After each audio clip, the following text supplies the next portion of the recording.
A pair of old Summit League foes get ready to tip it off inside Western Hall as we're on the campus of Western Illinois University in Macomb, Illinois. It's the Leathernecks of Western Illinois against the Fighting Hawks of North Dakota.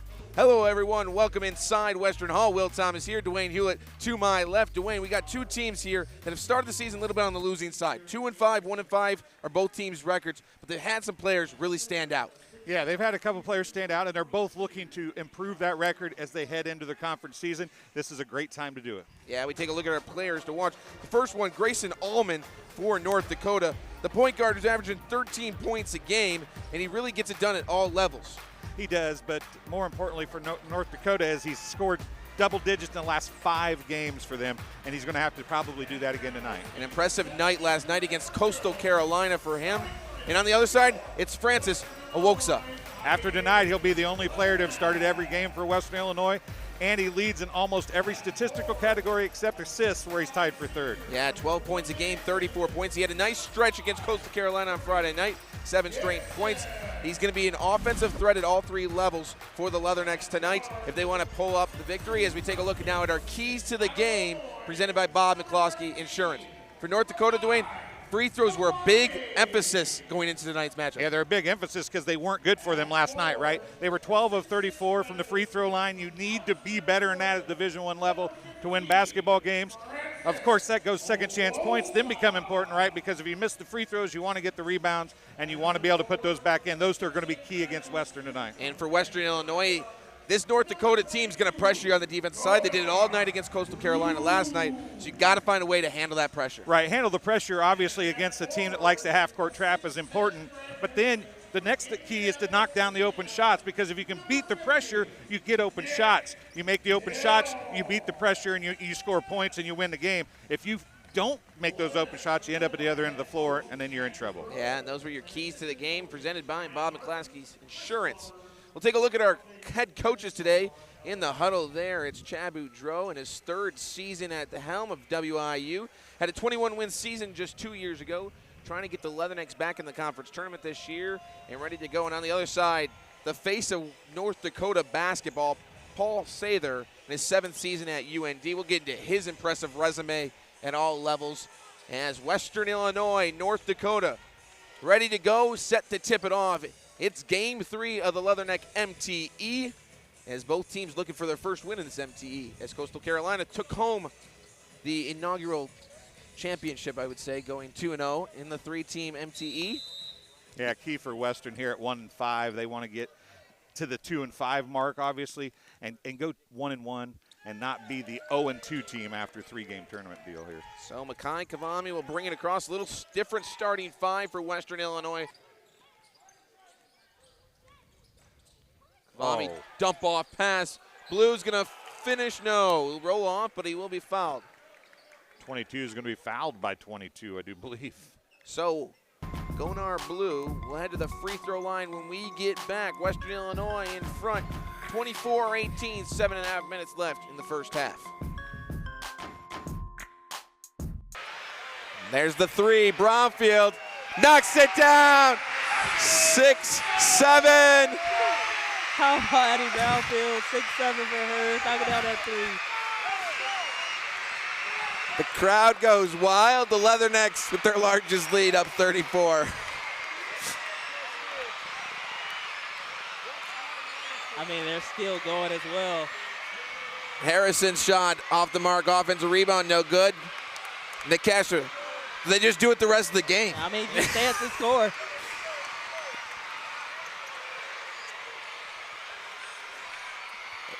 Six minutes left in the 3rd quarter.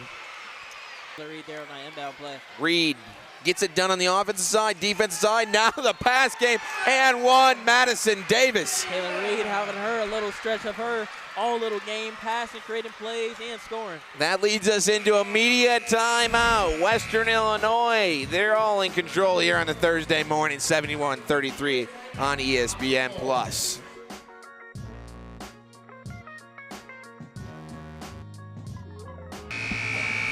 Under 16 to play in Western Hall here on Senior Day.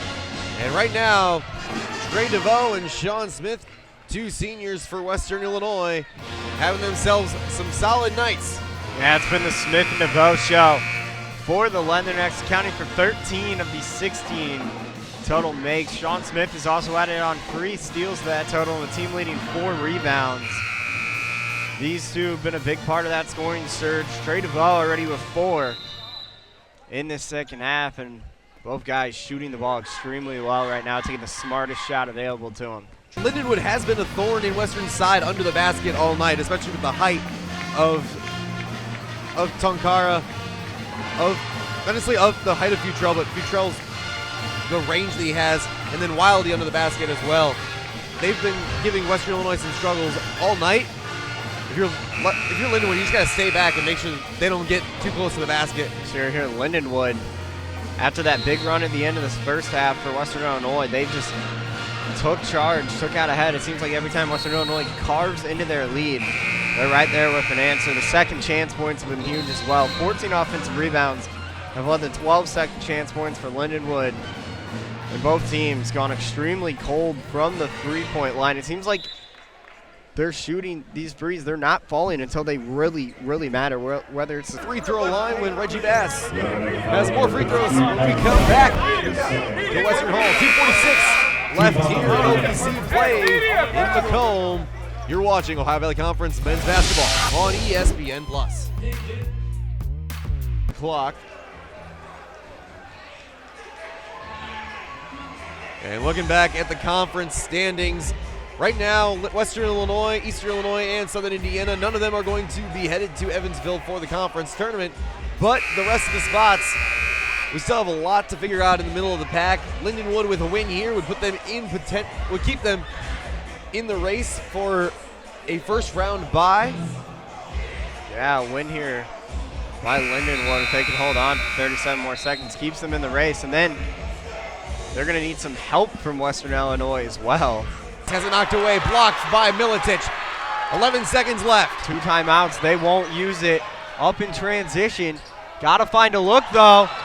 Forced pass, Smith to Milicic, takes the 3. Bang! Marco Milicic! 1 second left on the clock, timeout. And he might have just torn the roof off this place with that shot. Just steady, swing the ball around. Milicic, once again, bang, bang, bang. 3 tray balls all coming in the clutch in this one. Myers losing his dribble, 3 to shoot. He's gonna have to chuck one up, off balance. How did that go in? Not sure. How about that for your first make of the game? Ryan Myers losing control of the ball, just throwing up a prayer. And the prayer is answered. Western Illinois back to the front. The 3 off the mark for Reggie Bass. With the pick and roll and then the kick out. You never know, it could be a 4-point play just like that, and it could be a tie game. You going to Nelson? Foz has taken the last couple of big shot opportunities. Is it Nelson's game to go get a bucket? Yeah, I think you go back to Nelson. She's made over 5 threes, 8 threes made, career high for her. I think you got to go with the hot hand, but if you're Western Illinois, play disciplined defense. Back inside Western Hall, the heads and tails game just wrapped up as an elementary schooler from Edison Elementary School took home the victory in what had to be about a 9-minute heads and tails game. Yeah, that was, and it was the amount of kids that were started, 2,000 kids. I mean, she defied odds if you really think about it. She won out of 2,000 kids, got down to 6 or 7 people, 6 or 7 kids, and then brings it home. It just back and forth, back and forth. Will Thomas here, Kobe Blackman, as we get things going. It's a fun day full of energy here in Western Hall. It's what you want if you're basketball programs, but this is what you want to see if you're the community coming together. 11 a.m. on a Thursday, and they're really starting to get going here. It's about lunchtime. Yeah, once again, I think it's huge. You bring a bunch of kids together to have fun at a women's basketball game. Doesn't get any better than this. And they're seeing a heck of a performance from a couple of Leathernecks today, as well as a couple of Fighting Saints, as they are going to come into the second half. We take a look at some highlights here. It's been really the Mina Castro, Addie Brownfield, Reagan McCown show for the offense for Western Illinois. Yeah, they've been dominant.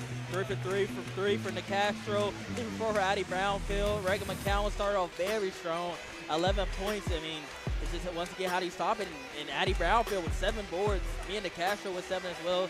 She's on track to keep averaging her double-double. On the other side for the Fighting Saints, it's been a lot of Takara Harris since she's been the offensive threat. She leads the way with 11 points for the Fighting Saints. They've gotten a few offensive rebounds that have gotten some putbacks, some three-point opportunities. They actually are out offensive rebounding the Leathernecks 4-3 here after the first half as we'll go back and talk about our keys to the match today, Kobe, that you came here with.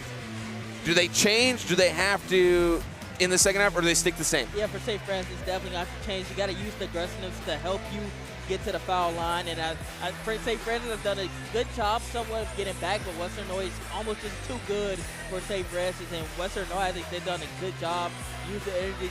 The team don't let St. Francis get hot for 3 as well. Yeah, Western Illinois going to feed off this energy for the final 20 minutes. They're going to come away, hopefully, in their eyes, with the 5th victory on the season. They're going to start 5-1. St. Francis will stay 9-0. They're going to leave here undefeated and just be able to say that they played in front of a sold-out arena here inside Western Hall. Yeah, and I think you can use that same key to the game is use the energy. Cummings, Damari Davis down on the baseline, Nathaniel Rogers up top, as well as Matthew. And in the trailer, Glenn Novak, Mason Kelly, Baldwin Martinez, and our director, executive producer, and man who runs the show, Caiden.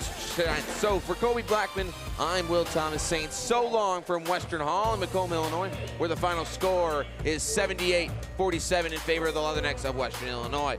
All games airing on the ESPN networks are streaming live and archived on the ESPN app. This has been a presentation of ESPN.